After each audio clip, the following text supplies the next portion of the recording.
Olá, pessoal. Bom dia. Estão me ouvindo? Visualizando a minha tela. Sim, professor, bom dia. Bom dia. Bem, pessoal, então nós vamos dar continuidade. Na última aula nós terminamos de falar sobre a microscopia de campo claro, que nós estamos trabalhando e utilizando lá na prática. E nós terminamos aqui mostrando para vocês a potencialidade dessa microscopia que eu posso utilizar no meu dia a dia, na minha rotina, né? Então, nós vimos lá que eu monto o meu perfil de objetivas para trabalhar, né? Então, eu posso comprar separadamente, posso conjugar o meu microscópio com as lentes que eu tenho necessidade. Então, nós vimos lá que, normalmente, a gente tem 4 objetivas de 4, de 10, de 40 e de 100 vezes, e isso é o suficiente para produzir um aumento máximo de 1000 vezes, e isso é o suficiente para a gente conseguir enxergar os principais micro-organismos, os principais agentes patogênicos, os principais objetos de busca dentro do diagnóstico microbiológico, como eu sempre falo para vocês, que é o agente patogênico. Então, nós terminamos aqui com essa imagem e eu fiquei de falar para vocês um pouquinho mais sobre alguém? Alguma pergunta? Eu vi alguém falar aí. E nós ficamos de mostrar para vocês outras microscopias e nós vamos entender no final dessa aula a importância de eu conhecer esses outros tipos de microscopia.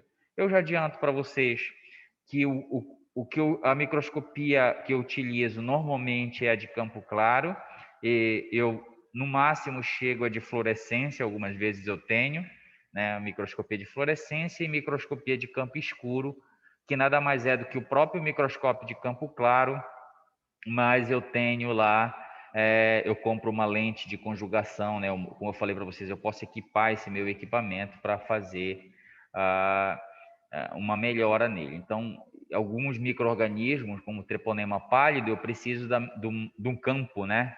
De um campo escuro para poder visualizar, visto que esse micro-organismo ele é muito delgado, né? Por isso daí vem o nome pálido.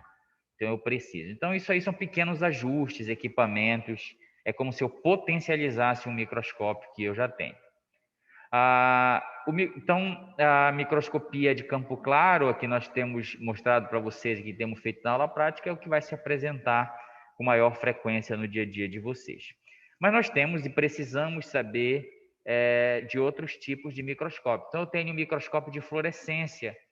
Então, ele é semelhante ao microscópio óptico que nós vimos, só que ele tem uma ótica diferenciada, né? Então, por exemplo, ele tem um jogo de filtros, né? Eu posso usar filtros.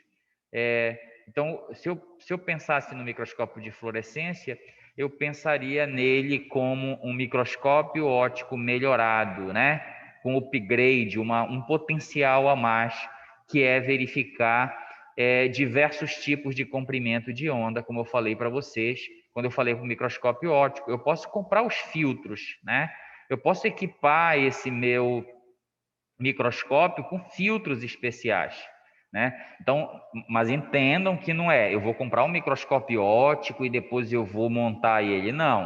O microscópio de fluorescência ele é bem mais caro, né? Ele é uma versão melhorada do microscópio óptico. Ele vai ter, como eu falei para você, essa ótica diferenciada e esse jogo de filtros.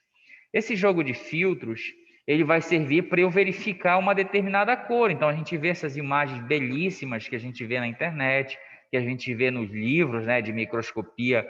Olha aqui essa imagem. Essa imagem é uma célula mostrando todo o citoesqueleto da célula, né? Então, aqui, quando eu olho, eu vejo uma célula perfeitamente. Eu consigo visualizar todas as estruturas dessa célula. Mas, professor, é simplesmente colocar no microscópio e eu vou ver este mundo maravilhoso, colorido? Não. Eu preciso preparar as minhas amostras para eu poder analisar. Assim como lá no microscópio óptico, nós vimos na prática, eu tenho que fazer um esfregaço na lâmina, eu tenho que fazer uma determinada coloração para um determinado micro-organismo. Isso tudo melhora a visualização. Aqui no microscópio de fluorescência, eu preciso usar um fluorocromo, eu preciso usar uma substância que vai impregnar na estrutura que eu quero visualizar, né? Então, aqui a minha amostra eu preparo, então eu marco ela com diversos fluorocromos e depois, através do microscópio, eu vou excitar aquele fluorocromo, né? Então, por exemplo, é o verde, aí eu uso o meu jogo de filtros verde, né? Eu pego o meu filtro verde e permite só que somente aquele comprimento de onda passe pelo filtro e excite aquela estrutura importante que foi marcada lá, como, por exemplo, o citoesqueleto da célula. Então, a gente vê que essas células coloridas, elas parecem artificiais, né? Que foram pintadas, mas, na verdade, não. É que para cada estrutura que eu quero visualizar, eu tenho que usar um fluorocromo. Então, aqui, vamos tentar aqui olhar nessa célula quantas coisas. Então, por exemplo, eu tenho o núcleo, tá vendo?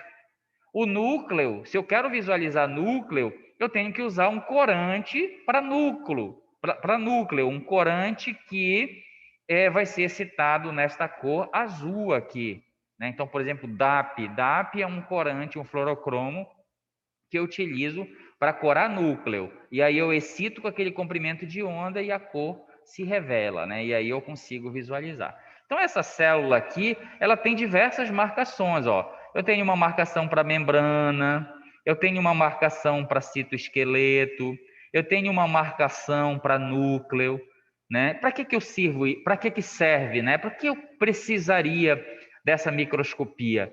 Veja que no meu dia a dia, eu não vou precisar disso, né? Na verdade, isso é utilizado e foi utilizado para poder definir especificamente como são os micro-organismos. Então, hoje, quando eu digo, olha, uma célula bacteriana não tem núcleo. Por quê? Porque eu já usei vários tipos de análises microscópicas, e eu sei que as bactérias não têm núcleo. É lógico que no meu microscópio óptico eu não vou conseguir definir essas questões. Então, foi preciso aprimoramento da microscopia para eu poder definir essas questões. Então, questões bem estabelecidas hoje, elas vieram deste conhecimento promovido pela utilização desse equipamento, né? E esse aqui é apenas um deles, nós ainda vamos falar de mais dois, e isso demonstra. Então, hoje, quando eu digo, olha, esta célula é um cocos, bactéria tem forma de cocos e bacilos, basicamente, tem flagelos, tem membrana, tem um único cromossomo. Tudo isso foi definido através de estudos microscópicos mais aprofundados, né? Não foi o nosso microscópio óptico, lógico que ele foi o início. Como nós vimos, houve um desenvolvimento dessas questões. E esse desenvolvimento desse equipamento permite hoje estar muito bem definido como é a característica morfológica, característica bioquímica, característica estrutural dos micro-organismos. Então, quando nós começarmos a próxima aula, que a gente já vai começar a falar sobre a morfologia, as estruturas dos micro-organismos, dos fungos e das bactérias, esse conhecimento que eu vou dizer para vocês, que eu afirmo, né, com toda a certeza, ele não veio aleatoriamente, não, ele veio de um conhecimento construído utilizando equipamentos como um microscópio, por exemplo, tá? Então, esse aqui é um microscópio muito bacana, olha as imagens que ele produz aí, e ele é utilizado para essas questões de estudo, para questões de verificação mesmo de estruturas específicas. Eu vou só dar um exemplo para vocês. Então, é muito utilizado, por exemplo, em área de pesquisa. Então, vejam só, imagina que isso aqui agora é uma bactéria, né? Uma célula, uma célula, e eu estou usando uma droga para tratar esta célula, esta minha cultura de células, e eu quero ver se a minha droga ela tem algum efeito nocivo para a célula que eu estou trabalhando, certo? Então, o que eu vou fazer? Vou fazer a minha cultura de células, vou colocar a droga que eu quero saber se promove dano ou não, né? Vejam, que quando eu vou, os fármacos, né, que estão disponíveis hoje em dia, eles vieram dessa pesquisa básica, né? Da verificação da ação deles sobre determinada célula. Então, por exemplo, eu quero saber se uma determinada droga tem efeito sobre neurônio. O que eu vou fazer? vou cultivar neurônios, vou colocar a concentração adequada da droga e depois eu tenho que analisar, né, vários aspectos, dentre eles as estruturas da célula, se aquela droga está promovendo dano para o meu neurônio ou não. Ah, eu quero saber se a droga está causando dano para o citoesqueleto da célula. Aí o que eu faço? Faço uma marcação do citoesqueleto, né? Então, todos esses filamentos aqui é o que a gente chama de citoesqueleto celular. Então, eu marcaria e olha só, microscópio óptico dá para eu visualizar isso? Não. Então, microscópio de fluorescência daria. E aí eu vou verificar. Então, aqui a gente vê o citoesqueleto preservado, perfeito, sem nenhum dano. Então, eu chegaria à conclusão aqui que a minha droga, né, estou criando uma hipótese, que a minha droga não tem efeito danoso para aquela célula. Todas as medicações que nós utilizamos, eles passam por essa pesquisa básica, por esse trabalho básico e a microscopia essencial para definir se há ou não danos naquela célula, né? Então, no microscópio óptico não daria para ver isso, mas no microscópio de fluorescência, que é mais aprimorado, que eu posso marcar a estrutura, eu consigo visualizar isso perfeitamente, tá? Então, é muito utilizado aqui dentro da área de pesquisa, microscópio de fluorescência. Olha as imagens que eu posso obter utilizando um microscópio de fluorescência, né? Então, aqui pela morfologia, essa aqui é uma cultura bacteriana, né? E aí eu faço as marcações, ó. Eu marco a célula, aqui eu tenho marcação de quantas cores? Tenho marcação de 2 cores. Aqui ele está verificando a ação de uma droga, por exemplo. Ele quer saber se a droga mata determinada célula, mata aquela célula daquele cultivo que ele está fazendo. Então, ele cultiva, põe a droga e depois ele vai no microscópio de marca, né? Pega a alíquota, prepara, faz a marcação com os fluorocromos e depois vai analisar no microscópio. Então, por exemplo, aqui é o seguinte, a região vermelha, ela só entra, a estrutura, né, o fluorocromo, ele só entra na célula se ela tiver danificada. Então, ele marca primeiro membrana. E por onde é que a droga entraria na célula? Pela membrana. Então, aqui ele marca primeiro a membrana em verde, ó, para delimitar a célula, e depois ele vê quais são as células que estão incorporadas com o fluorocromo vermelho. Entendam que o fluorocromo só vai entrar na célula que estiver danificada. Aí depois ele conjuga essas duas imagens e aqui eu tenho. Então, nesse grupo de células aqui, ó, eu tenho algumas células que estão vivas, tá vendo? Ó? Elas estão verdes, ou seja, não entrou nada nela. Se não entrou, significa que a membrana está íntegra. Nas que entraram, significa que a membrana está danificada, ou está pelo menos permeável, né? Permitindo a entrada daquele fluorocromo. Então, assim, ele consegue chegar, olha, então nesta minha cultura aqui, qual é a quantidade de células que morreram e de células que não morreram? Né? Então, é uma coisa bem aprimorada, bem legal para a gente utilizar aqui dentro da área de pesquisa e produz essas imagens belíssimas, como a gente está vendo aqui. Então, isso aqui é uma imagem de uma bactéria na forma de cocos arredondadas. Aqui é o fungo, né? Então vamos logo nos acostumando com a morfologia, né? Olha aí, as células, a gente ainda vai entrar na próxima aula para falar sobre a morfologia dos micro-organismos, mas aqui já dá para a gente ver, ó, tem células arredondadas, né? Característicos de células bacterianas.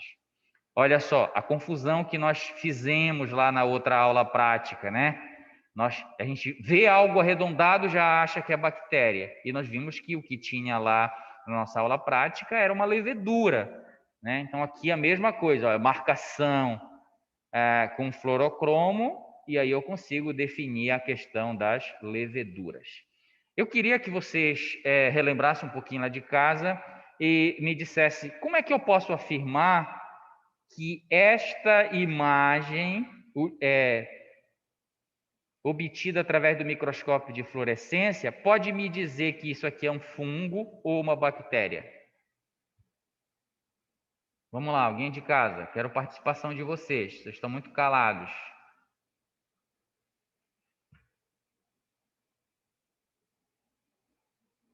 Vamos lá, pessoal. Senão eu vou ficar me esgoelando aqui, vocês não aprendem nada. E aí não tem função nenhuma isso daqui. Vamos lá, Bruno, Eduardo, Felipe, cadê vocês? Janaína, Diogo.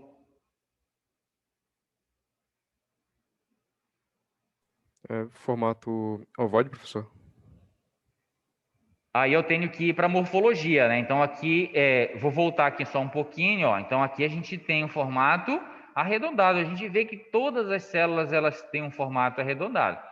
Aqui, vejam que eu estou utilizando uma aproximação muito grande, né? Provavelmente aqui é mais de 1000 vezes, porque o microscópio de fluorescência, ele tem objetivas mais potentes. Então, eu posso ter uma objetiva de 200 vezes, aí, em vez de eu estar amplificando 100 vezes, eu estou amplificando, aliás, ao invés de eu estar amplificando 1000 vezes, se eu usar uma objetiva de 200, eu estarei amplificando 2000 vezes.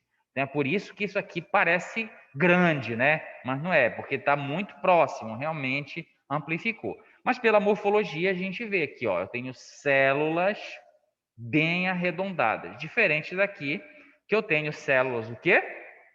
Ovoides, né? Leveduriformes, oblongas, como vocês queiram definir. Mas tem mais uma característica que, inclusive, nós conversamos na aula prática passada, que realmente afirma que isto aqui é um fungo. Qual seria?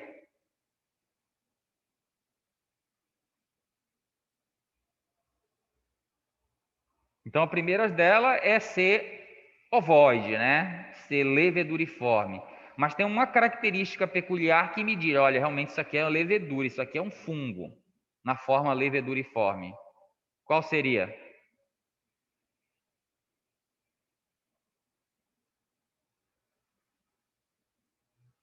Alguém? Seria o brotamento, professor? Oi? O brotamento? O brotamento ou gemulação, né? E aqui tá cheio delas, né? Olha aqui, ó. Eu tenho a célula mãe e a célula filha. Então eu tenho 1, 2, 3, 4. Olha aqui, eu tenho uma bem bacana aqui, ó. Tá vendo? Uma célula mãe produzindo 2 células filhas. Isso pode acontecer. Ó, aqui também. Tá certo? Ó, então, a célula mãe e a célula filho. Então, vejam que nós já começamos a conhecer o nosso objeto de trabalho, o nosso objeto de busca, que é os micro-organismos. Então, eu tenho que conhecer morfologicamente. Eu já sei que as células bacterianas são pequenas, arredondadas, ou na forma arredondada ou forma bacilar, e que os fungos eles são maiores e tem 2 formatos, o leveduriforme, que a gente está vendo aqui, e o filamentoso. A forma leveduriforme, ela vai ter células com brotamento. Isso é uma característica que eu vou precisar bastante para definir. Então, quando eu olhar, vamos pegar aqui, por exemplo, uma célula mais arredondada. Já pensou se vocês tivessem leveduras desta forma aqui, ó? Eu pergunto, ó, vou pegar esse grupo aqui. Não daria para confundir com as bactérias? Ó, é lógico que dá, tá vendo? Ó? Daria. Imagina então se eu tivesse um agrupamento maior dessas células aqui. É lógico que eu ia ficar em dúvida. Poxa, mas isso aqui está muito arredondado. Aí eu vou para uma segunda característica peculiar do micro-organismo, que no caso é a gemulação ou brotamento. E aí não tem como confundir, né? Então a gente vê no aglomerado de micro-organismo, numa cultura de micro-organismo, que nem todas as células vão ter a mesma morfologia. Algumas vão ser mais ovoides, outras vão ser mais arredondadas, mas a característica que vai me definir que realmente isso aqui é um fungo na forma leveduriforme é esta característica reprodutiva dele, que é a gemulação ou brotamento. Falaremos nisso quando conversarmos especificamente sobre as estruturas fúngicas, tá certo? Mas eu já estou aqui dando esta informação para vocês, plantando a semente que para quando nós começarmos a falar, ela germine e consolide o conhecimento que a gente está se propondo aqui a trabalhar com vocês.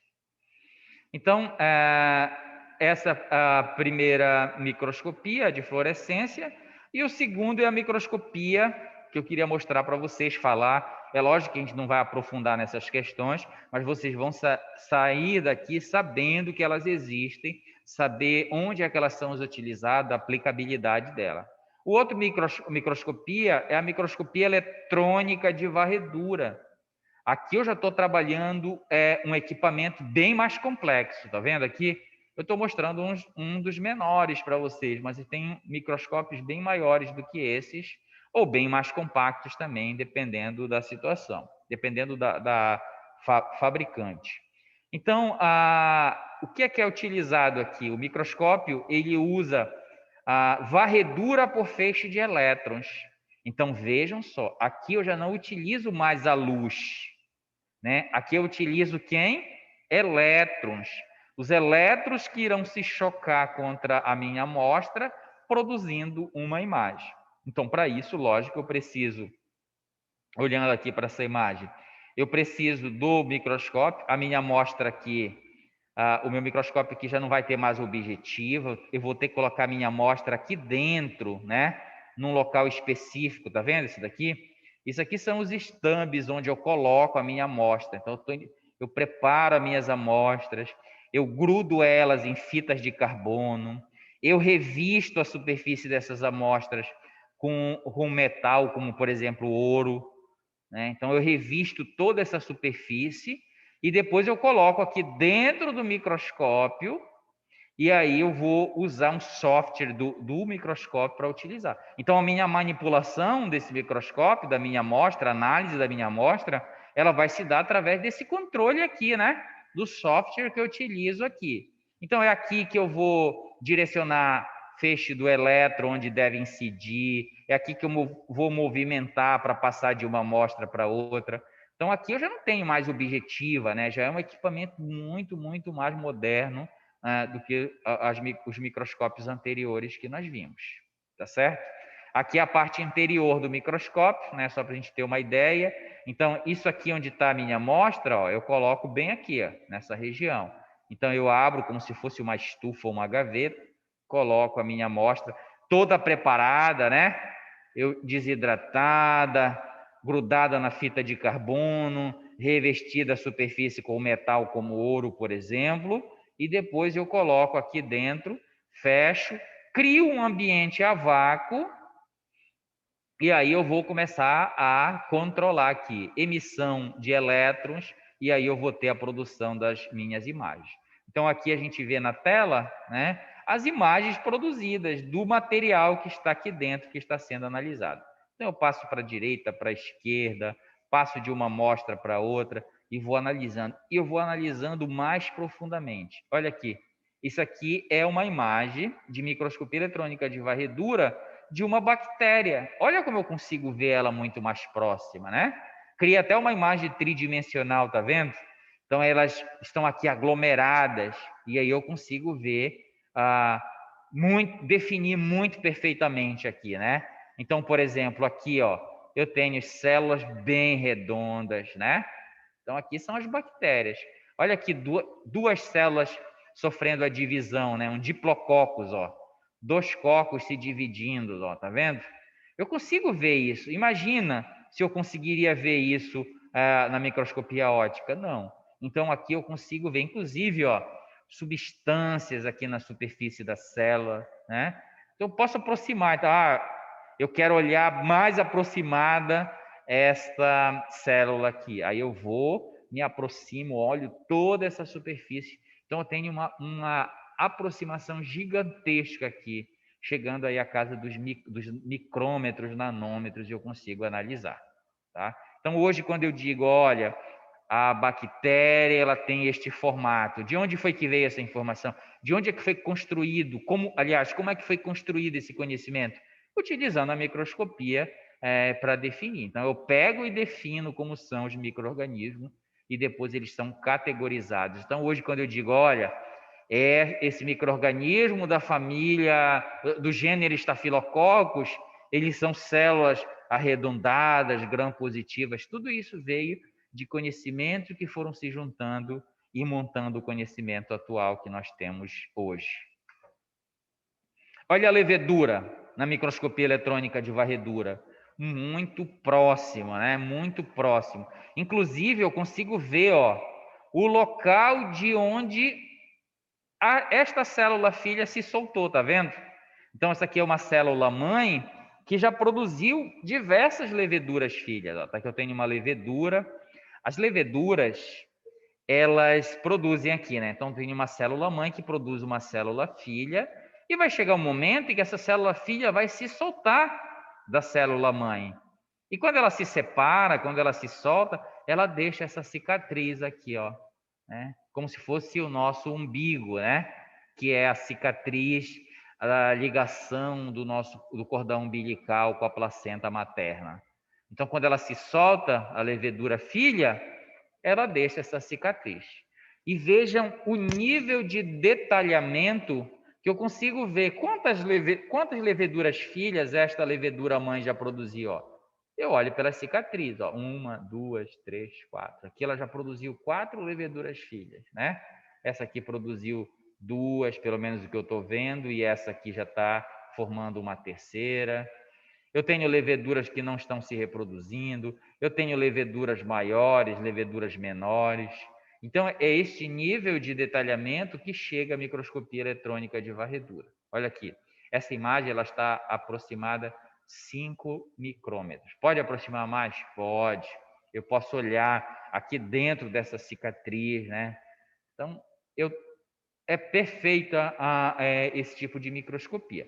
Vocês hão de convir comigo, isto seria viável para o meu diagnóstico corriqueiro do meu dia a dia, dos meus laboratórios comerciais? Não, né? Porque, vejam só, eu queria perguntar para vocês, o que vocês acham que um laboratório comercial pretende ao analisar uma amostra? Alguém tem ideia? Lógico que eu quero encontrar o micro-organismo, eu quero encontrar o agente. Então, por exemplo, tem uma solicitação de uma análise de um material biológico e o laboratório tem o papel de definir se ali tem um micro-organismo e qual é aquele micro-organismo que se estiver presente lá. Mas pensando vamos pensar assim, economicamente, o que é que o laboratório quer? Ele quer processar o maior número de amostras, concorda comigo, em um menor tempo possível, e isso trará lucro para ele, porque vejam bem, se eu analiso mais amostras, eu vou ter mais lucro. Se eu analiso mais amostras em um espaço curto de tempo, isso também traz recursos financeiros, né? Então é por isso que quando a gente vê por aí, por exemplo, nos comerciais do nosso dia a dia, dos nossos laboratórios, principalmente aqui de Belém, olha, tal laboratório comprou uma esteira para processamento de amostras. Qual é o objetivo disso? Otimizar a análise, né? Analisar o maior número de amostras por um menor tempo possível. Lógico, com qualidade, não se pode perder a qualidade, né? Tem que analisar. É 1.000 amostras que eu quero analisar? Mas tem que ser análise de 1.000 amostras com qualidade. Olha, já vi comercial, temos um robô agora que faz a etiquetagem das amostras e isso diminui o risco de erro humano e tudo. Então, tudo isso. Eu comprei um equipamento automatizado. Qual é o objetivo disso? Processar o maior número de amostras possíveis no menor tempo possível, lógico, sempre primando pela qualidade, e isso trará um retorno financeiro. Mas não podemos pensar só por esta vertente. Tem a vertente do paciente também, né? Do meu cliente. O que é que o meu cliente quer? Ele quer também uma resposta precisa no menor tempo possível. Então, as duas coisas se associam, né? A necessidade do paciente com a necessidade, vamos dizer assim, do negócio, né? De produzir, de ter lucro no meu negócio, porque senão não tem como continuar. Então, realmente é benéfico para os dois lados, né? E imagina eu utilizar uma microscopia dessa para chegar à conclusão. Vai levar muito tempo, né? E aí vai ser prejudicado economicamente a instituição que está trabalhando, o laboratório, e o meu cliente que está esperando a minha análise. Então, quanto mais rápido for, quanto mais eu tiver equipamentos e metodologias que me respondam mais rápido, eu vou utilizá-las. É por isso que esses microscópios, eles são excelentes, como eu posso ver aqui, mas eles não são usados na minha rotina do dia a dia, nos meus laboratórios comerciais.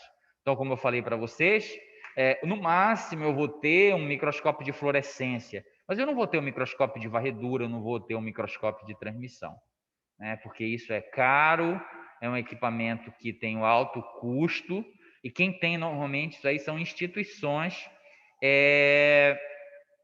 de ensino, né? Então eu falei para vocês, já cheguei a comentar, aqui em Belém tem no Evandro Chagas, tem esse microscópio de varredura, no museu, né, ali na perimetral tem também um microscópio de varredura, e recentemente estava tentando comprar um para o UFPA.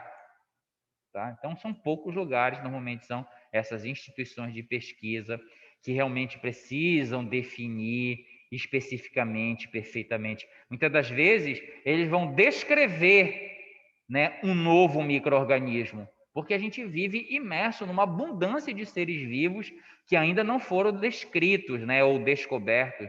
Enfim, entendam como quiser. Então, muitas das vezes, eu estou vendo aquele ser, aquele micro-organismo pela primeira vez. Né? Eu estou falando, por exemplo, tem um grupo na UFPE que trabalha com eumintos. Então, eles pegam eumintos de peixe daqui da Amazônia e vão analisar, e já descobriram várias novas espécies. Utilizando o quê? Principalmente essa microscopia mais aprimorada, que ele consegue olhar todas as estruturas e ver que esse micro-organismo nunca tinha sido visto antes. Então, estão descrevendo pela primeira vez. Então, essa microscopia ela serve para estabelecer conhecimento que serão utilizados posteriormente. E o próximo é a microscopia eletrônica de transmissão. Né? Então, a microscopia de eletrônica de transmissão ela é bem maior. Olha aí o tamanho desse microscópio. Né? Ele usa também não mais luz, usa a emissão de elétrons sobre a amostra para poder analisar. Só que aqui é um pouquinho diferente, né? Tem todo um processamento. Vamos tentar acompanhar aqui, ó. Então, eu vou pegar a minha amostra, vou fazer todo um tratamento nela, né? De desidratação, de impregnação com material eletrodenso, como chumbo, por exemplo. E aí, no final deste processamento, que leva aí uma semana mais ou menos, eu vou ter o meu material aqui, ó, todo aglomerado neste ponto.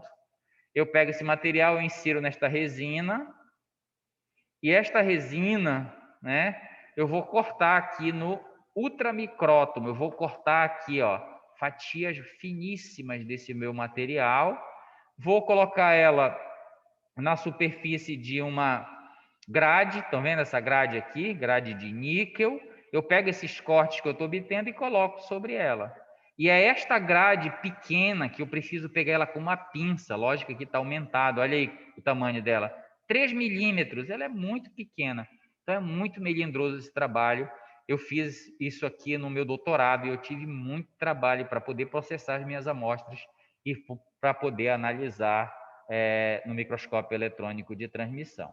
Então, essa grade pequenininha contendo esses cortes da minha amostra é que vão para dentro do microscópio. Né? Eu vou ter que criar aqui dentro desse microscópio um ambiente a vácuo, refrigerado com nitrogênio líquido. E aqui dentro eu vou analisar. Então, os feixes de elétron vão ser emitidos, eles vão incidir sobre a minha amostra, que já está toda preparada, e depois eu também tenho o software onde eu consigo visualizar. Aqui eu tenho uma ocular, tá vendo? É onde eu consigo olhar e enxergar aqui essa grade, enxergar o meu material, mas eu também utilizo aqui os softwares para analisar. Então, a análise dessa minha amostra, ela vai olhar dentro da célula, tá vendo? Então, aqui é uma imagem obtida por microscópio eletrônico de transmissão, e que tá vendo que está cortada essa célula, ó. Essa célula aqui é um bacilo, ó, se dividindo, tá vendo? Daqui a pouco ele vai se dividir em dois. Ó, então aqui eu tenho, ó, toda a estrutura e o corte foi feito, como se tivesse cortado ali no meio, e agora eu consigo olhar dentro desse bacilo. Eu consigo ver as membranas, tá vendo, ó? Eu consigo ver as membranas celulares desse micro-organismo aqui, ó. Né? Então, o objetivo aqui é olhar dentro da célula. Então, como eu falei para vocês, quando eu digo que uma bactéria é uma célula procariótica, ou seja, que não tem núcleo, é porque eu já defini isso. E como é que eu defini? Apostando? Não. Olhando, visualizando, analisando através dessas técnicas de microscopia. Eu consigo visualizar aqui dentro da célula perfeitamente, né? Ver as suas estruturas, a sua membrana, a parede celular.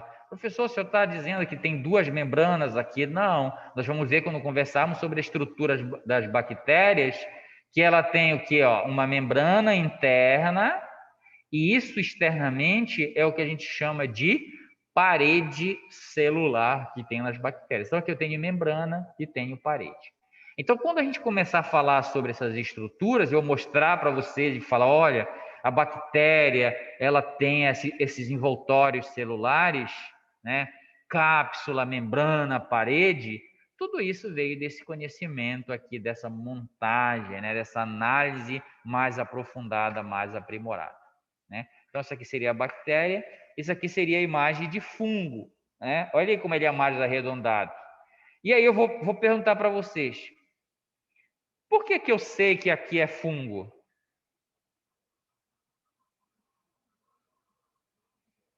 Volto naquela questão da morfologia de novo. Por que eu sei que aqui é fungo?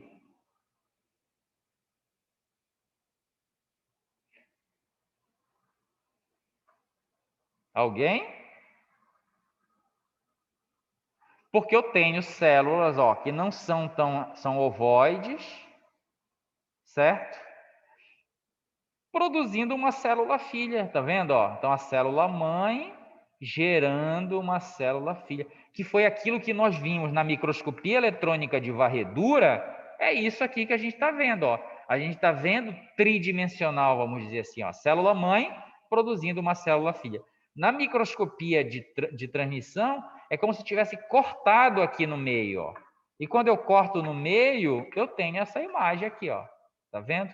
Eu consigo ver no interior da célula, consigo ver também as suas estruturas, o seu envoltório. Então, a célula mãe produzindo uma célula filha.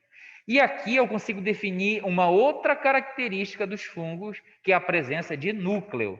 Né? Então, tá essa região escurecida aqui, ó, impregnada com chumbo. Isso aqui é o núcleo. Ó. Então, a célula mãe tem o seu núcleo, a célula filha tem o seu núcleo. A bactéria é uma célula anucleada, ou seja, procariótica, que não tem núcleo. Ó. Eu não estou vendo o núcleo. Não confunda que essa região escura aqui não é núcleo, né? É apenas uma região eletrodensa, né? Veja que não é bem definida. Veja que o núcleo, ele é regular, né? Bem definido, ó. Diferente do que a gente está vendo aqui. Então, no interior dessa célula bacteriana, a gente não vê a presença de núcleo. Na célula fúngica, na levedura, a gente já consegue ver. Então, se eu pudesse comparar agora com vocês aqui as bactérias e os fungos, nós já poderíamos ter algumas características que a gente mostra aqui. Então, por exemplo, uma delas, bactéria não tem núcleo e fungo tem núcleo. Né? Então, essa é uma característica de onde eu tirei essa informação? De análise aprofundada, utilizando, por exemplo, microscópio eletrônico. Professor, é só através da microscopia que eu vou fazer essas análises? Não. Tem diversos outros tipos de análise. Eu estou dando aqui exemplo da microscopia porque é o assunto que a gente está trabalhando aqui. Então, eu tenho a minha célula mãe, minha célula filha.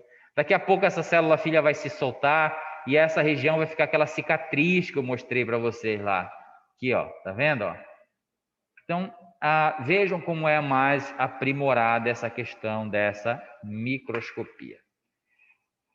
Eu posso olhar mais aproximado, né? Eu quero ver uma organela.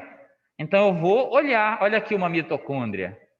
Olha aí o nível de aproximação que o microscópio eletrônico de transmissão permite eu obter numa imagem. Ó, eu tenho aqui uma mitocôndria, uma organela celular. Então, dentro da célula eu consigo olhar uma organela. E olha o tamanho aí dessa mitocôndria, né? Então, aqui as suas membranas, suas lamelas internas, ó. Então, vejam o quão é perfeito, o quão essas microscopias foram essenciais para eu poder definir a característica dos micro-organismos. Então, hoje, quando a gente fala de estruturas de micro-organismo, é porque todo esse conhecimento foi produzido através de diversos tipos de análise, dentre elas a microscopia, que é o assunto que a gente está trabalhando aqui. Aí eu trouxe aqui, né, fiz um compacto das imagens que nós vimos para exemplificar as microscopias, ó. Então aqui eu peguei só a imagem de célula bacteriana. Então aqui, ó, esta imagem é uma imagem obtida no microscópio óptico de uma bactéria na forma de cocos gram-positivas. Aqui, microscopia eletrônica de varredura, né? Olha aí como é mais aproximada, né? Os cocos estão bem definidos, as estruturas eu consigo ver perfeitamente, como eu mostrei para vocês. Então, essa aqui é de varredura.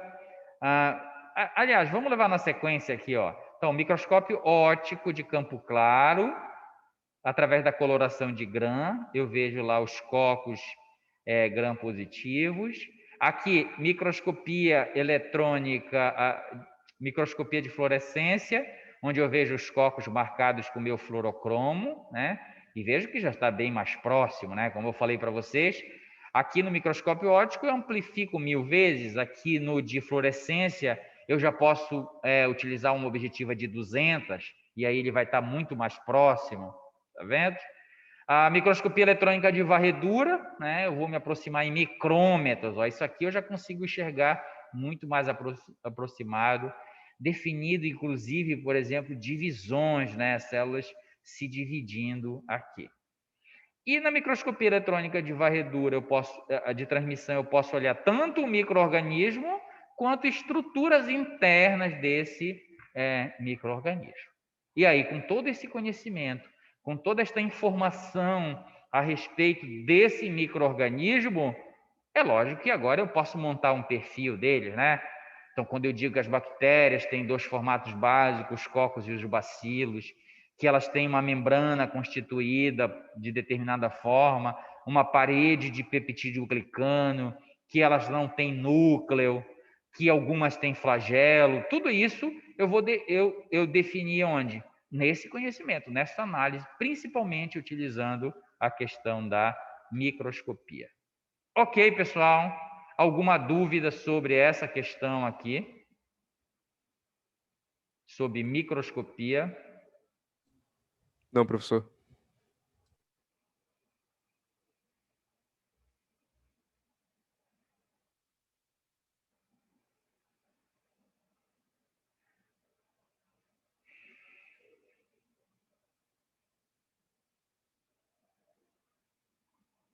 E aí nós vamos agora entrar no nosso terceiro assunto, que a gente já tem agora a capacidade de trabalhar a questão da morfologia desses micro-organismos. Então agora você já conhece como é que a gente chega a essas conclusões.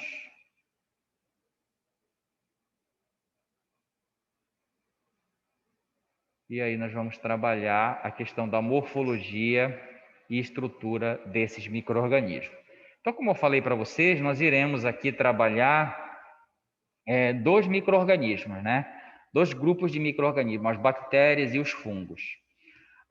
Os outros micro-organismos, que também vocês precisarão fazer diagnóstico, eles serão contemplados, como eu falei para vocês, em outra disciplina. Então, os micro-organismos do grupo dos protozoários, lá na parasitologia, vocês vão ver isso, né? Eumintos, vocês vão ver lá. Eu acho que no final do curso de vocês tem uma disciplina, acho que até optativa, que é sobre fungos, mas vocês já vão ter uma ideia aqui sobre fungos, né? Micologia, lá no final do semestre, se alguém gostar e quiser optar para fazer essa disciplina, é importantíssimo, tá?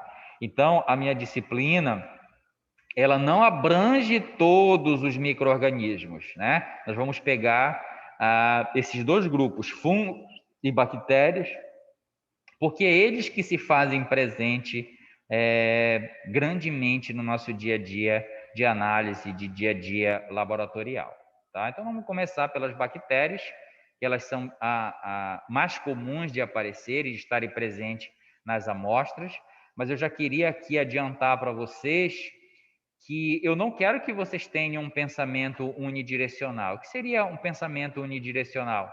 Um pensamento unidirecional é quando eu acho que as infecções, que as patologias, que as doenças são causadas por um único micro-organismo. E como nós temos conversado aqui, isso não é verdade, né? Então, eu tenho doenças causadas por bactérias, por fungo, por protozoários, por eumintos, por uma diversidade, por uma gama de micro-organismos que vocês precisam olhar com carinho. Então, o pessoal da parasitologia vão trabalhar e mostrar para vocês como é feito o diagnóstico dos parasitos mais preponderantes também no dia a dia de vocês, tá? Então, não pense de forma unidirecional, achando que é só bactéria. Então, o que eu falei aqui para vocês é que as bactérias são bem comuns, ou seja, elas se apresentam uma porcentagem maior de presença no meu dia a dia. Mas o grande problema disso tudo é eu achar que só existem as bactérias, né? E aí vai atrapalhar grandemente a minha análise e vai atrapalhar também a vida do meu cliente que está ansiosamente esperando a minha análise. Eu gosto sempre de contar um caso para os meus alunos que exemplifica muito bem essa questão do pensamento unidirecional. Eu tinha um colega que era do Exército, era militar, foi fazer uma operação boina na floresta, né, ficou lá umas 2 semanas. Quando ele voltou de lá, ele voltou com uma infecção pulmonar. Essa infecção pulmonar, tanto os profissionais médicos quanto a equipe que estava cuidando dele, pessoal da enfermagem, pessoal da fisioterapia, pensavam que era uma infecção bacteriana, ou seja, uma infecção causada por bactéria, visto que as pneumonias são muito comuns de serem causadas por bactéria. Trata uma infecção bacteriana, mas clinicamente o paciente continuava evoluindo com a sintomatologia, né, daquela infecção pulmonar e que não estava resolvendo com o uso de antibióticos. Até que chega um momento em que alguém tem a ideia, né, e o conhecimento de que as infecções não são causadas, as pneumonias não são causadas só por bactérias, solicita análise de uma amostra. Então, coleta uma amostra do pulmão e envia para ver se é uma infecção fúngica. Dito e feito, né? Lá estava um fungo causando a pneumonia, só que, infelizmente, quando descobriram que era um fungo, o paciente já tinha evoluído clinicamente e evoluiu a óbito. Tá? Então, vejam a importância de eu não ter esse pensamento, principalmente para o biomédico que vai estar analisando aquela amostra. Então, ele precisa conhecer, antes de qualquer coisa, precisa saber que as infecções, as patologias, as doenças, elas são causadas por uma diversidade de micro-organismos, e não só bactérias. Ah, professor, mas as pneumonias são ok, mas você não pode desprezar os outros. Então, 80% das pneumonias são causadas por bactérias. E onde fica os 20%? Então, eu preciso fechar 100%, abrir o meu leque de análise e eu veja só, se eu sou um biomédico e chega uma amostra, um lavado broncoalveolar, por exemplo, lá do pulmão, para eu analisar, é lógico que eu vou olhar o que tem lá dentro da minha amostra. Eu não vou procurar só bactéria, não, eu vou analisar a amostra. E dentro da amostra, se eu tenho conhecimento que existem micro-organismos bacterianos, fúngicos, protozoários, eu vou olhar ali o que tem. Se eu conhecer a morfologia de todos esses micro-organismos, no momento em que eu olhar a amostra, eu vou saber qual é o micro-organismo que está presente. A solicitação de análise nunca vem dizendo, olha, biomédico, procure bactéria, biomédico, procure fungo, biomédico, procure protozoário. Não. Eu já mostrei para vocês lá na aula prática como é que vem a solicitação. solicito cultura de escarro, solicito hemocultura, que é a cultura de sangue, solicito coprocultura, que é a cultura de fezes. Ele diz para você cultivar, para você analisar. Ele não te diz o que você deve procurar. E você, como um bom profissional que tem uma mentalidade ampla, que tem um conhecimento e sabe que uma diversidade de micro-organismos pode causar infecção, o que é que você vai procurar lá? O único micro-organismo? Não. Vai olhar e, através da observação da morfologia do que está presente na amostra, você vai definir, olha, o que tem aqui é bactéria, o que tem aqui é fungo, o que tem aqui é protozoário, o que tem aqui é euminto. Entenderam, pessoal, essa questão aí, da importância de eu não ter um pensamento unidirecional e achar que é só um micro-organismo? Não.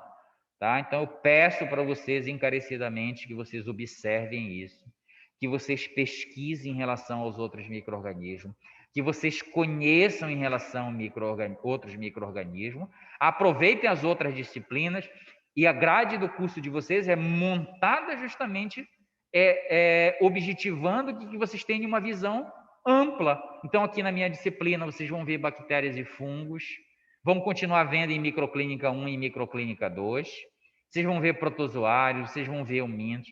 Então, vocês têm aqui dentro, tudo isso é pensado para vocês, né? Vocês têm uma grade montada que dê para vocês um arcabouço teórico, um arcabouço de conhecimento que capacite você a fazer a análise de todas as amostras biológicas, ok? Então, agora, fazendo esse comentário que eu considero extremamente importante, né? Então, se eu me fechar como biomédico, como profissional, poxa, eu só sei analisar isso daqui. Aí eu fico limitado, tá? Eu fico limitado. Então, eu tenho que ter essa visão um pouco mais ampla.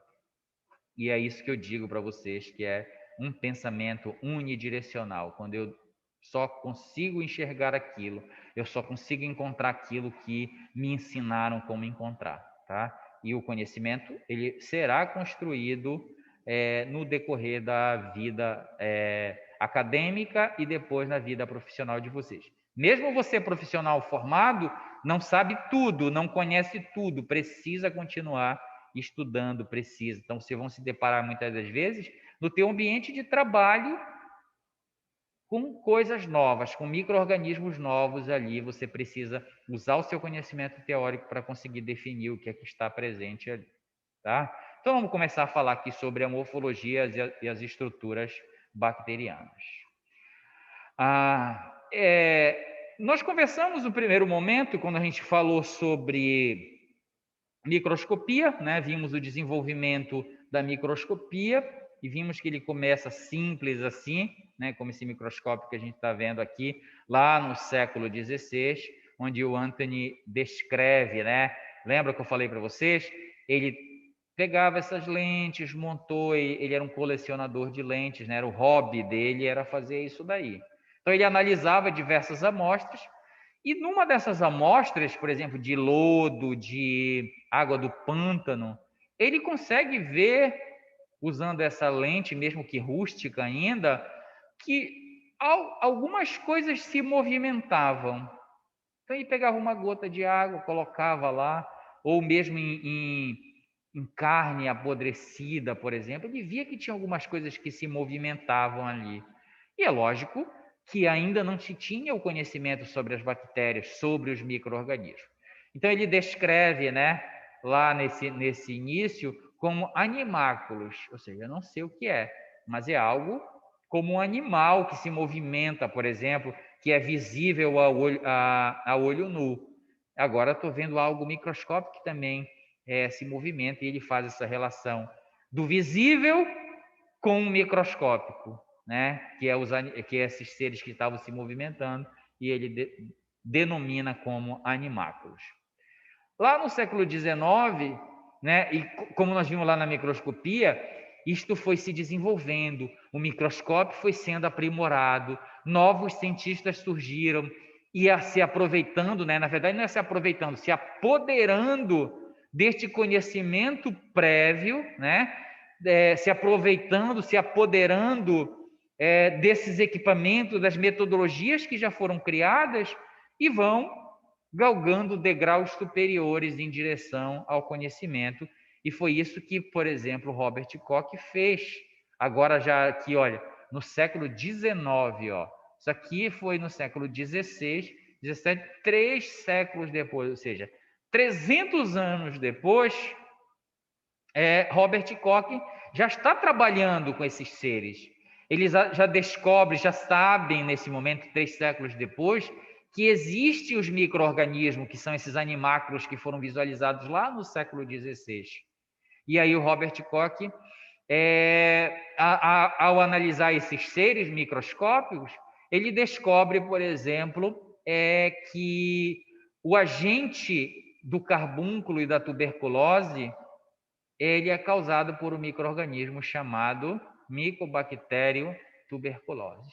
Então, e por isso ele ganhou lá em 1905 o Prêmio Nobel de Medicina, pela descoberta de que um ser minúsculo, um ser microscópico, é o responsável por causar um processo infeccioso, como, por exemplo, a tuberculose. E aí, isso é uma descoberta, né? É extraordinário.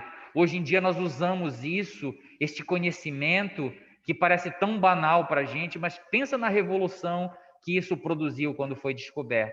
Hoje nós sabemos que diversas infecções, né, são causadas por micro-organismos, que eu tenho diversas infecções em diversos sítios do meu corpo, em diversas regiões, mas esse conhecimento ele veio lá de trás, construído degrau a degrau até o que nós temos hoje. Então é por isso que nós devemos valorizar o que nós temos hoje. Muitas das vezes a gente, poxa, isso é tão corriqueiro, parece tão antigo. Por exemplo, a coloração de grã que nós vamos utilizar, ela foi desenvolvida há 100 anos atrás. No entanto, não se desenvolveu nada melhor para determinar a característica da parede celular das bactérias, se são gram-positivas ou se gram-negativas. Nós vamos trabalhar isso um pouquinho lá para frente. Um pouco mais recente, mas não tão recente, lá em 1860, Louis Pasteur, que é o pai da microbiologia, desta disciplina que a gente está trabalhando agora aqui, né, como o título de microbiologia básica, lá em 1960, Louis Pasteur, ele dá continuidade, né, trabalha com esses micro-organismos, e veja que agora, ele, ao trabalhar com esses micro-organismos, vejam só, para que é que eu vou precisar ter conhecimento sobre determinada coisa? Normalmente, para resolver problemas cotidianos, problemas que se apresentam no meu dia a dia, né? Então, eu preciso criar, estudar, trabalhar, criar situações para que eu possa resolver. E era o que Pasteur fazia, por exemplo, nessa época. Então, ele trabalhava para a aristocracia, né, da época, as famílias abastadas daquela época, e um dos problemas que tinham, por exemplo, era que os alimentos apodreciam, né? Não tinha geladeira naquela época, né? Os métodos de conservação eram outros, né? A salga, o vinho, por exemplo, que eles guardavam nas adegas, acabava se transformando em vinagre. Então, eu guardava o vinho, engarrafava e guardava. Quando eu ia tomar, ele estava azedo, né? Tinha se transformado em vinagre. E aí, apesar de parecer um assunto banal, mas uma vertente de pensamento era: o que está promovendo a degradação? O que está promovendo a mudança do suco, né, da uva, do vinho em vinagre? E aí pensa-se, pode ser o micro-organismo? Pode. E aí Luiz Pasteur acaba determinando diversos fatores importantes que nós utilizamos até hoje. Então, por exemplo, ele descobre que bebidas podem ser fermentadas por micro-organismos, que os micro-organismos presentes naquele alimento é que são responsáveis para mudar o vinho em vinagre, para putrefar um determinado alimento. E aí ele cria uma metodologia. Veja que não é de uma hora para outra, não. Ele vai testando, né? Então ele pensa, se eu aquecer, por exemplo, este alimento, ele vai morrer ou não? E aí ele monta um determinado experimento que a gente vai descrever rapidamente aqui para vocês. Então, um experimento que parece simples, mas naquela época é um toque de gênio, né, para poder definir realmente o que aconteceu. Então, o que ele pegava? Ele pegava este frasco que a gente usa em laboratório chamado é frasco pescoço de cisne, que ele é torto aqui, ó, o pescoço dele é torto. Ele colocou aqui, ó, um meio nutritivo. Pode ser um caldo, por exemplo, um caldo de carne, né? Se você pegar um caldo de carne, esquecer fora da geladeira, em cima do seu fogão, daqui a pouco, 2 dias, 3 dias depois, vai estar podre.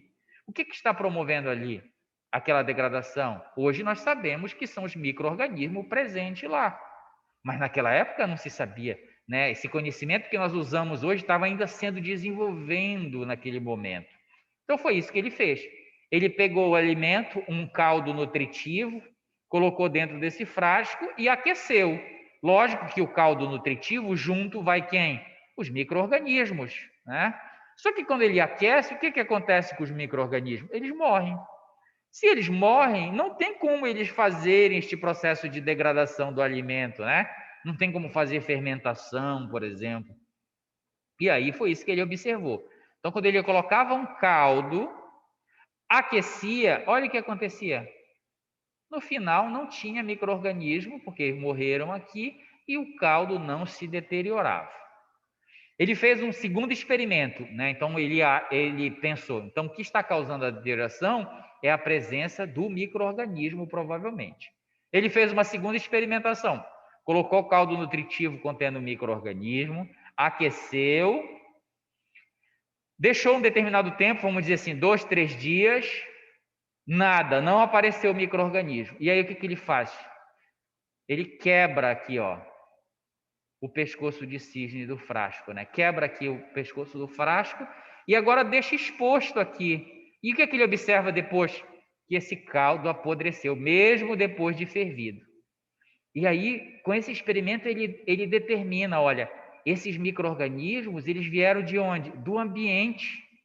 Hoje, se a gente abrir uma placa aqui na sala de aula, no laboratório, 30 segundos e colocar lá na estufa, a gente vai ver a abundância de micro-organismos que crescem lá na nossa placa. Por quê? Porque eles também estão presentes no ambiente, né? Professor, mas se ele deixou no ambiente, por que esses micro-organismos não entraram aqui no frasco? Justamente por causa deste pescoço de cisne aqui. Os micro-organismos do ambiente não têm capacidade de ter acesso, né, através dessa sinuosidade aqui do frasco para chegar aqui dentro. Mas quando ele quebra, ele tem acesso direto, por isso, do apodrecimento. Ele faz um terceiro teste para realmente provar que se é do ambiente que o micro-organismo está vindo. Ele aquece o frasco contendo micro-organismo. Agora ele deixa um tempo lá, viu que não apareceu micro-organismo. Ele não quebra, mas agora ele verte o líquido e faz com que o líquido tenha acesso a essa região do pescoço do frasco aqui, ó. E depois volta o líquido para cá. O que acontece? Apodrece. Então, com isso, ele determina o quê? Ó? Que eu posso matar os micro-organismos presentes num determinado alimento através da aplicação de calor, que se eu deixar ele exposto ao ambiente, ele volta a apodrecer novamente, né? E aqui era porque o micro-organismo do ambiente vem e fica retido bem aqui, ó. Ele não consegue ter acesso, mas ele fica presente bem aqui, ó. Então, quando o caldo veio e encostou aqui, ó, e voltou para dentro, levou os micro-organismos junto. Então, veja, é engenhoso, é simples, mas ele consegue determinar que quem estava promovendo, teve resolução do problema, que era o apodrecimento dos alimentos, que era o vinho se transformando em vinagre, teve, né? Então, agora eu posso aquecer, e ele cria um método que é chamado de pasteurização, que nós utilizamos até hoje no nosso dia a dia. Então, eu vou no supermercado, está lá o leite na caixinha, leite pasteurizado, né? Então, vem de onde? De Pasteur, que foi ele que desenvolveu essa metodologia, essa forma. Então, eu pego o alimento, eu aqueço a uma determinada temperatura e depois resfrio. E vamos dizer assim, esse choque térmico, esta variação de temperatura, ela leva à destruição, à morte do micro-organismo. Então, vejo que já é uma metodologia aprimorada, porque agora eu não preciso aquecer, ferver o alimento, né? Então, o meu leite, ele é levado a uma determinada temperatura e depois baixa ela, resfria bruscamente, e isso leva à morte do micro-organismo. Tá? E veja só, desde o desenvolvimento lá de 1860 para cá, a gente utiliza, está no supermercado, está no nosso dia a dia resolvendo problemas cotidianos, como por exemplo aqui em Belém, agora a gente faz um método para tratar o açaí chamado branqueamento. Já ouviram falar? De onde é que vem essa ideia? Vem do Pasteur, da pasteurização, né? Então aqui a gente limpa o produto, né? A gente retira os detritos, insetos que pode estar presente ali. Depois você passa pelo cloro para diminuir ainda mais a quantidade de micro-organismo. Depois você coloca, faz esse mesmo processo, aquece e depois resfria desse alimento. Então, quando o açaí passa por todas essas etapas, a possibilidade de sobrevivência do agente causador da doença de Chagas que estaria presente ali diminui grandemente. Tá certo? Então, é um conhecimento que foi produzido lá atrás, mas que nós ainda estamos utilizando até os dias atuais. E aí Pasteur desenvolveu vários estudos. Então ele descobre, por exemplo, o agente da infecção puerperal, que é causada por uma bactéria, pelo Streptococcus.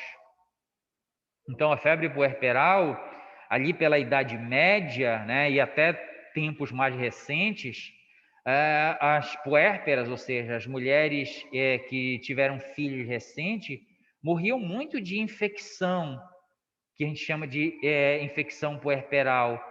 Por quê? Não se sabia. E depois a ciência está para resolver esses problemas, né? Então observaram que os médicos, por exemplo, faziam o parto de uma gestante e logo em seguida iam fazer da segunda, sem usar luva, né? Sem usar equipamento de proteção, nada. E eles acabavam veiculando os micro-organismos. Qual? A bactéria chamada Streptococcus, que causa essa infecção. Então, não tinha esse cuidado. Então, ia levando de pessoa para pessoa. E aí descobre-se que quem causa a infecção e como é transmitida. E agora eu posso fazer uma intervenção. Então, a intervenção feita faz um parto, uma equipe que faz esse parto não é a mesma que faz o segundo parto. Uso de equipamentos, de luva, lavagem das mãos. Então, não é que ela desapareceu, mas se a gente for pensar hoje em dia, né, o índice de infecção puerperal é baixíssima quando comparado a essa época em que nós estávamos na escuridão, sem saber o porquê essas mulheres eram acometidas por essas infecções.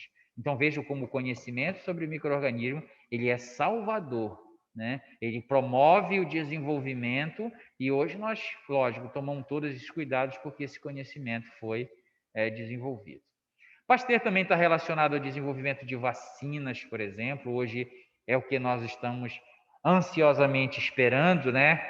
E a presença, né, a formulação de vacinas para o coronavírus, né, já está presente, né, já tem. Então, por exemplo, em 8 meses, na verdade, eu até estava pensando hoje, né, fevereiro, março, que foi o início, começou a pandemia, né, então está fazendo 1 ano hoje, e a gente já tem vacina, né, sendo administrada por aí, 1 ano depois. Por quê? Porque a gente já tem metodologia aprimorada, que foi desenvolvida lá atrás também por Pasteur, né? Lógico que não da forma que hoje, mas é o pensamento, é o princípio que foi criado lá nesse momento. Então, por que desenvolvimento de vacinas? Porque eu tenho uma doença em aves chamada cólera, né? Cólera de aves. E ele observava que se ele pegasse as fezes dessas aves doentes com cólera e isolasse os micro-organismos e injetasse nas outras aves, as aves não adoeciam. Então, é uma forma de imunização, é isso que a gente quer tá fazendo hoje, né? Eu pego o vírus inativado e injeto no meu corpo para o meu sistema imunológico montar uma resposta. Então, era isso que ele fazia, ó. Ele pegava os micro-organismos das aves doentes, inativava, atenuava, né? Pode ser atenuar com temperatura ou com produto químico, e depois ele inoculava nas aves sadias. e aí viu que mesmo essas aves entrando em contato com as aves doentes, elas não desenvolviam a doença chamada cólera das aves. Então vejam que tudo isso foi desenvolvido, e lógico, não foi de uma hora para outra, há muito tempo para isso se desenvolver. Um outro conhecimento importante que eu preciso ter é em relação a onde está presente esses micro-organismos que a gente vai começar a conversar, as bactérias, porque elas não vão surgir por geração espontânea. Elas já existem, elas vivem em algum lugar. Então, elas vivem no ambiente, elas vivem no ambiente comunidade, elas vivem no ambiente corpo humano, né? Eu cheguei um momento a comentar e conversar com vocês em aula prática, não sei se já falei isso para vocês, mas se não falei, falo agora. Nós temos partes, já falei sim, tem partes do meu corpo que é estéril, não tem presença de micro-organismo. Então, sistema nervoso central, corrente sanguínea, pulmão, trato respiratório inferior, são locais em que normalmente eu não tenho a presença de micro-organismo. Outros eu tenho em abundância, na boca, na pele, nas genitais, no intestino, na mucosa. Eu tenho uma diversidade desses micro-organismos presentes. Então, eu preciso, antes de qualquer coisa, saber onde eles existem para eu procurá-los. Saber onde eles existem para eu não dar uma informação inadequada. Então, um exemplo. Se eu sei que vive um micro-organismo, por exemplo, na minha boca, e eu estou manipulando, eu estou analisando uma amostra biológica sem máscara, desprotegida, eu estou falando, jogando cutículas, saliva, contendo esses micro-organismos sobre a amostra que eu estou analisando, eu estou correndo o risco de levar este micro-organismo para a minha amostra biológica. Então, isso seria um acréscimo de informação desnecessário. Então, é por isso que eu preciso saber onde vivem esses micro-organismos, onde vivem as bactérias, onde vivem os fungos. Então, esses micro-organismos, eles são ubíquos. O que significa ubíquos? Que eles são encontrados em diversos locais. Então, eles são encontrados no ar, como eu falei para vocês, aqui nessa experimentação, ó. De onde é que veio, de onde é que apareceu o micro-organismo aqui? Geração espontânea? Não. Eles vieram do ar e caíram novamente nesse caldo nutritivo, por isso eles apareceram aqui. Eles vivem na água, e a gente, se olhar um pouquinho para o nosso ambiente, onde nós vivemos, na comunidade onde nós residimos, a gente tem aqui um déficit muito grande de tratamento de esgoto, apesar de ter abundância de água, mas a água não é de qualidade. Então, por que a nossa preocupação com esse tratamento da água? É porque os micro-organismos, eles vivem lá. E vejam só, não é só os micro-organismos benéficos que vão viver lá, os patogênicos também vão estar presentes. E aí eu posso ingerir uma água contaminada com agente patogênico? Não, isso vai causar uma infecção, isso vai trazer uma repercussão para o meu sistema. Então, eu entender que esses micro-organismos, eles vivem no ar, vivem na água, vivem no solo, vivem em ambientes inóspitos, isso é importante eu ter um entendimento, porque o meu objeto de trabalho, o meu objeto de busca, eu preciso ter um conhecimento bem amplo em relação a ele. Ele vive em outros seres vivos, como nós, seres humanos, por exemplo. Então, aqui está uma representação de onde é que esses micro-organismos estão presentes, né? Então, aqui, por exemplo, na boca, no esôfago, na pele, na mucosa, né? Quando vocês ouvirem o termo interior do corpo, significa cavidade do corpo, né? Mucosa, intestino, ânos, genitais. Então, todas essas regiões vão ser colonizadas abundantemente pelos micro-organismos. A maioria deles não patogênicos, mas alguns oportunistas e até agentes patogênicos vão estar presentes. Tá? A quantidade, olha aqui, só para mostrar para vocês. Então, não é 48 micro-organismos, é 48 gêneros, grupos de micro-organismos presentes. Tá? Então, na pele, ó, eu tenho cerca de 48 grupos de micro-organismos. Na boca, 56, no esôfago, 43, no estômago 25, no intestino 195, na região vaginal cerca de 5 micro-organismos. Olha a abundância de grupos de micro-organismos vivendo no intestino. Não é à toa que a amostra da região gastrointestinal é um desafio para você encontrar o agente patogênico no meio desta grande quantidade de micro-organismos, tá? Então, eu saber a localização desse micro-organismo, saber a quantidade em determinado local, isso vai me ajudar grandemente a eu criar, a eu utilizar uma metodologia adequada para poder visualizar esses micro-organismos, tá? Então, eles vivem em outros seres vivos, outros animais, e aqui eu estou enfocando para nós, seres humanos, porque amostras advinda de seres humanos que normalmente vamos analisar. Mas, professor, eu só vou analisar amostras advindas de seres humanos? Não. Eu pergunto para vocês, quem analisará uma amostra de água? É o biomédico. Então, época de férias, né, verão, antes da pandemia, ia-se nas praias, coletava água, e essa água era enviada para os centros de pesquisa, para os laboratórios, fazerem análise desta água, quanto à questão microbiológica, ver quais micro-organismos estavam presentes nessa água. Se tinha muito coliformes fecais, né, micro-organismos de fezes potencialmente patogênicos, aquela água estava inapropriada para o banho.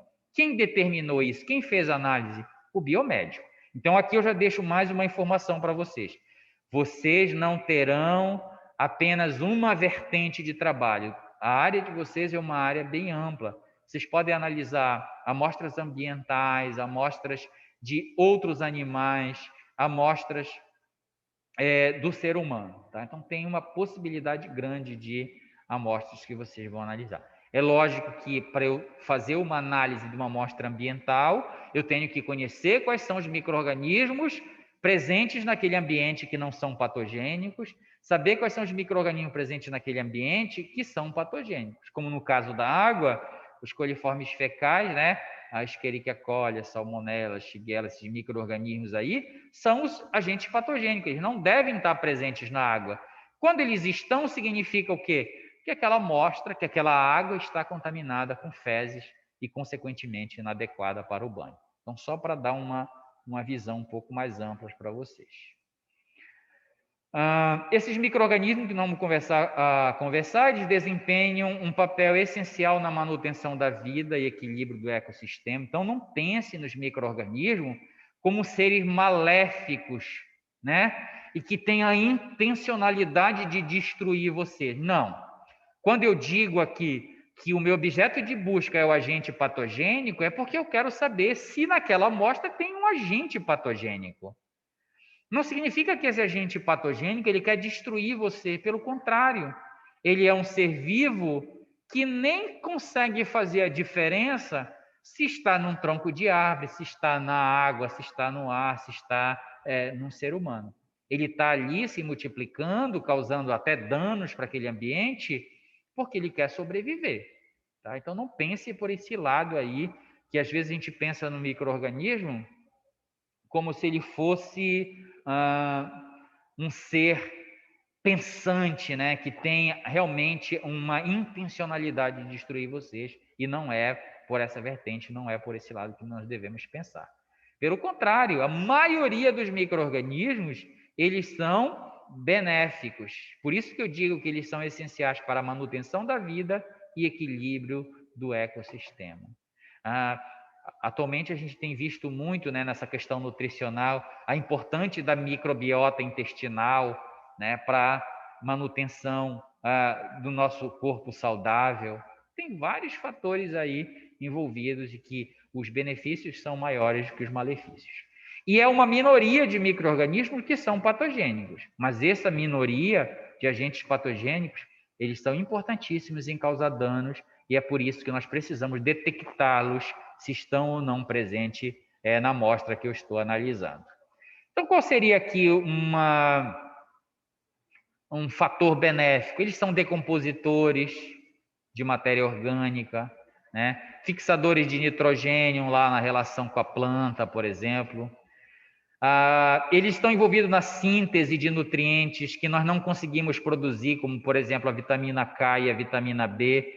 Nenhum tecido no nosso corpo, nenhuma célula consegue produzir. Quem produz? Os micro-organismos que vivem aqui na região intestinal. Então, eles se abrigam, né? Nós damos abrigo, nutrientes para ele, e, em contrapartida, eles oferecem a produção de essa síntese desses nutrientes, como as vitaminas, por exemplo.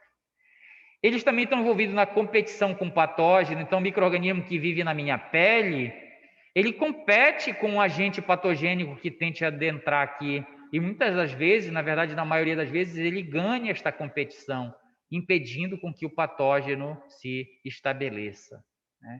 Então, é por isso que, por exemplo, as mulheres, o ginecologista recomenda que você não faça a higienização da região genital excessivamente. Porque quando você faz isso, você tira os micro-organismos benéficos, dando agora uma oportunidade competitiva para o patógeno se instalar naquele local ali. Ou o próprio agente oportunista que já está presente lá possa apresentar os seus fatores de virulência e passar a causar uma infecção. Produção de alimentos, né, bebidas, queijos, e também na produção de fármacos, visto que muitas moléculas produzidas por esses micro-organismos, hoje em dia nós utilizamos como fármacos. Um grande exemplo disso é a penicilina, né? É uma molécula produzida por um fungo chamado penicílio, que nós utilizamos grandemente, principalmente na época da Segunda Guerra Mundial, como antibiótico e salvou milhares e milhares de vidas. Ok, pessoal? Então, por hoje é isso. A gente vai encerrar por aqui. E na próxima aula a gente dá continuidade já falando das estruturas das bactérias, tá? Então, essa parte introdutória só para a gente se situar no assunto e conseguir enxergar a importância deste assunto que a gente está trabalhando. Ok? Alguma dúvida? Não, professor. Então é isso. Por hoje é isso. Se não tem dúvidas, eu agradeço a presença de vocês e até amanhã na nossa aula prática. Boa tarde, professor. Tchau, tchau.